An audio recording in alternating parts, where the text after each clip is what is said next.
din mo sing. Ano, ang ilalapit ko talaga dalawa, yung aking stiff neck at yung likod. Yung stiff neck ko almost, mahigit na, 3 years. Pag gaganyan, yung mga stiff neck na ganyan kahaba ang duration. Hindi na stiff neck tawag. Hindi na stiff neck ang tawag Kaya dyan. nga, yun ang naisip. Ang regular na stiff neck, 1 week lang. Yan ang stiff neck. Kunyari, nangaray sa pagtulog, pagising, kasi ang tagal na kaganon, pagising, Sakit na. masakit.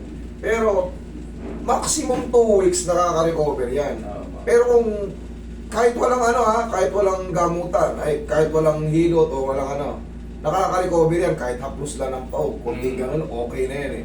Pero yan, pag tumagal na ng 3 years, hindi yan hindi na yan stiff neck. Maaring discompression yan. Yun nga ang naisip ko. Discompression yan. Kaya palaging, Sakit. ano ba to? Kunting tulog ko, pagising ko, ito na naman. Pag namali siya ng Ganyan. Kaya pagka konting kasi naiipit na siya, nagre-react lang yung mga nerve. Kaya palaging stress yung ganito mo. Pag ito na yung ganito, pag sumakit to rito, may stress to. Susunod yan, ito na. Yan. Automatic yan kasi sa haba ba naman ng panahon, kahit nga 1 linggo na masakit to, madadamay na yan eh. Pero ang gagawin natin dyan, pagka kayo may ganyan sana wala namang kailangan kahit pa paano ipasuri niyo yung leg nyo. Kasi baka mamaya, kasi hindi naman lahat marunong mag-assess ng ganito eh. Ngayon, tatanungin ko si sir kung meron ba siyang mga disgrasya o yung mga pangga yung mga, alam niya naman, yung sudden stop, yung bigla ang usog ng mukha. Wala ba kayong mga ganun sir? Dulas, ganyan. Ang pinaghihinala ako talaga yung trabaho ko. Kasi mananahi ako. Ang trabaho ko dati, Lagi na kayo. 6 to 12. Almost isang dekada. Okay, 6 a.m. hanggang 12. Compression nga yan. Kasi nga, kahit nga yung prolonged sitting sa Oo, opisina, wala eh. sumasakit balakang nila. Ikaw namang mananahi ka siyempre. Oo, Tutok ka talaga rin yan. sa may Mm. binuburta mo or inilaliningan mo Sige, magkaganon pa man sir, kaya naman yan. Kung wala kang mga disgrasya, yung mga car accident, wala. Wala tayo. Kaya yan. Ang gagawin mo lang, tuturuan mo lang kita ng pansamantala sa pag-uunan. Doon muna. Yun nga yung isang nagiging problema ko. Pag gising ko, doon napakasakit ang likod ko. Kaya nga, dadayain na. Mamaya, tuturuan kita kung paano mag-unan. Pag ganitong under treatment kayo sa cervical. Kasi, automatic, mag-uunan kayo eh. Kaya, yung likod ko kasi, doon siya sumasakit. Pag gabi, tapos hanggang sa pagising ko. Pero pag nagtatrabaho ko dati, okay naman siya. Pero nito, lately, 2 weeks na, talagang masakit na talaga. Talagang, yan, mababa yung kanan. Yan ba yung straight mo? O kaya nga, napansin ko eh. Mababa talaga yung Lumaglag yung kanan mo eh. Sa trabaho nga siguro. Oh. Kasi Ay, ganun, makilagay ka ganun. pa, Malaki talaga. Oh. Gumeyong yung katawan niya. Habang tumatagal yan, master, pag kumakain ako, gumaganyan ako lalo. Bakit? Ano bang nararamdaman mo? Mas komportable ko ganun. Kapag ginanya ko yan, ang bigat. Okay, sige. Ang bigat nito. Yan ang maobserbahan nyo pag Bakit damay pati yan? Yan nga, damay Kasi sa cervical, pag cervical problem, pag ganyan po. Ngayon, pag ginaganyan siguro, nagkakaroon ng irritation dito, maiipit yung blood circulation, bibigat, pakiramdam. Relax na. Yung sarap. Tingin ko na-release na yan.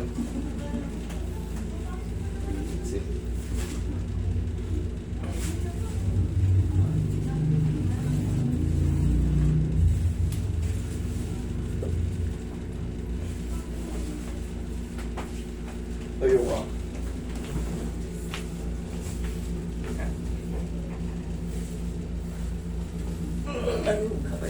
Higa ang panagilid.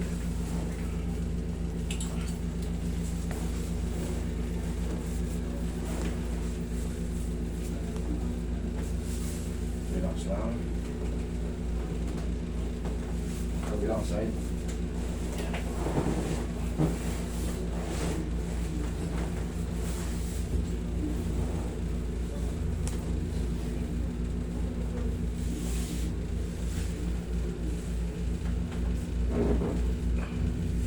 Okay na pa.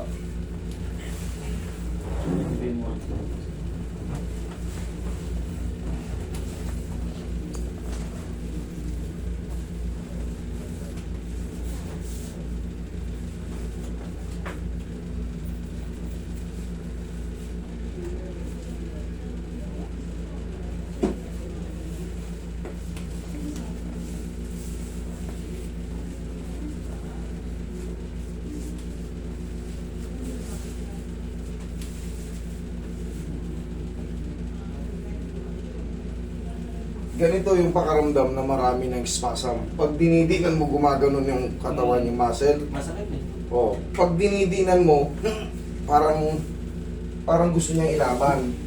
Pero yan, huwag niyong diinan ng ganito ah. Pagka alam niyo lumalaban na yung ano, kasi magkokontrahan kayo, masasaktan siya kasi ikaw nasa ibabaw.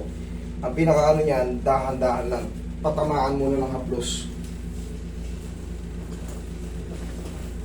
Pag nahaplos yan, mamaya didiinan ko ulit. Pero, mas sasayaw na yung katawan niya dyan. Kumbaga, mas parang bearable niya na yan, oh. Pag ginaganon yung muscle, oh. Pero that's normal. Dahil sa tindi ng muscle spasm, kaya gumaganon. Haplos lang ni Master Ray yan, tapos na yan, eh.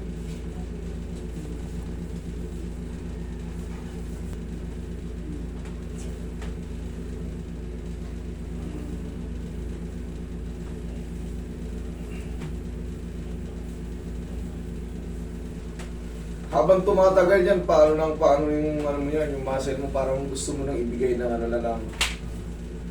Sa umpisa, ganun talaga yung parang sakit dyan. Talaga mo. That's normal. Sobrang tigas na eh. Kailan ka ba huli nagpamasahe? Tagal na, sumakit lang katawan ko. Kilala mo yun. Ay, huwag na sabihin.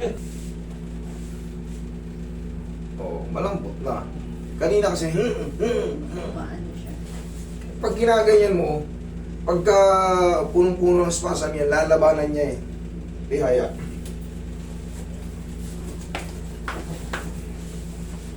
Diba sir, habang tumatagal, pag tama yung masahe, binibigay mo na siya. Kasi, putong lang. Binibigay mo na siya ng paunti-unti. Tsaka pasarap ng pasarap yung haplos habang tumatagal. Pero kung patagal ng patagal, pasakit ng pasakit ng pasakit, ay hindi po pwede. Kailangan tatanungin niyo yung pasyente yung nakatapa. Sir, okay ka lang dyan? Kaya kung mapapansin nyo, maya ako nagtatanong. Kasi yung iba, pinipigil yung hininga, baka mahimatay kayo. Sa mga bago, kailangan aralin nyo yung mga ganun. Observe nyo yung pasyente nyo. Okay? Sige. Maraming, kumbaga hati ang tao. Yung iba mataas ang pain toleration, yung iba konti lang. Kumbaga, konting natutusukan nga lang ng karayon, yung iba hinihimatay pa eh. Kaya kahit sa pagpigil-pigil dun sa sakit ng balakang sa paghihilot, obserbahin, tatanungin nyo, okay ka lang ba? Okay, kasi pag nakadapa, hindi nyo nakikita yung mukha, hindi na pala humihinga. Sir, ganito. Mamaya, pahigain ko kayo dito. Yung, di ba, ang normal ganyan, ang higa natin normal. Ganito, yan ang mga normal. Dalawa unan, tignan nyo, mapapansin nyo, dalawa unan. Yan ang normal na ginagawa natin sa pagtulog eh. Minsan, gumaganito pa tayo. May una na tayo, nakaunan pa ulit yung ano. Ngayon, pag meron ka cervical problem, pwersado na yan. Hindi ako nakakatulog ng nakatihaya. Paano ka natulog? Nagigit. Tagilid. Kaya nga masakit yung dalawang to eh. Okay, sige. Mamaya patitihayain kita na pagtulog upo ka. Hindi ako nakatulog talaga ng nakatihaya. Masakit talaga siya.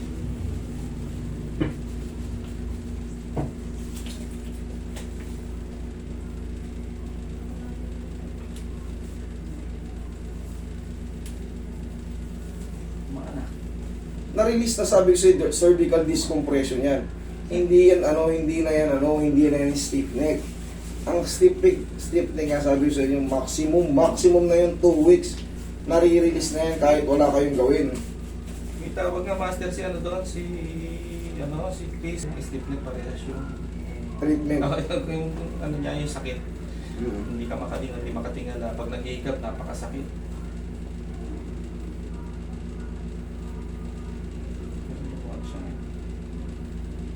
Look man. Pero, hindi porkit lumuwag ganyan, ay ayos na yan. Yun nga eh. May mga follow-up pa yan. Ito talaga for treatment yan. Pero susundan ko lang to ng yung sa pagtulog niya, yung nakagawian mong tulog niyo palaging patagilid. Mamaya, subukan natin kung kakayanin mo ng tumagal ng nakatihaya. Subukan pa. Pero minsan naman nangyayari sa nakatagilid ako bago matulog. Nagigising ako nakatihaya. Yun, ang sakit ng likod ko. Ang gano'n. Pag lumalim na yung panaginip natin, hindi na natin alam yung Oo, position hindi natin. na alam eh. Hindi na alam. Ganito, sir, dito ka. Tandaan mo itong position na to, ha? Kumbaga, sige. Kailangan palagi kasi nasa edge yung ano eh, unan eh. Ganyan. Sige, higa ka. Patihaya. Pati haya. Yan. Hindi. Okay.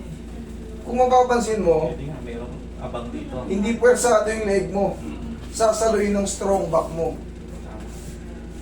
Pero ito kasi malalagdag to pero okay, iba naman, hindi naman to kamo eh. Patay naman yung kama namin eh. Oo, abot yan. Ngayon, obserbahan mo, pwersado ba yung leg mo, masakit yung ano mo? Hindi. Hindi, sarap nga eh. Sarap. Okay? Tama ako. Kung mapapansin mo, hindi na to pwersado, hindi to pwersado. Dito tutulungan, ang lapad ng likod natin, ang lakas niyan. So, pansamantala, kahit papano, dun nyo dadayain. Kumbaga yun yung pinaka-self therapy nyo. Kasi may tama yung leg nyo, pag palagi nakaganon, pagbalik nyo yung pag-ising sa umaga, masakit na. O, ikot na. Okay, wag lang maliligo today. Bukas na. Ha? Okay. Pagka ano master, parang nakakot, masarap-sarap mo ano. Sige, salamat.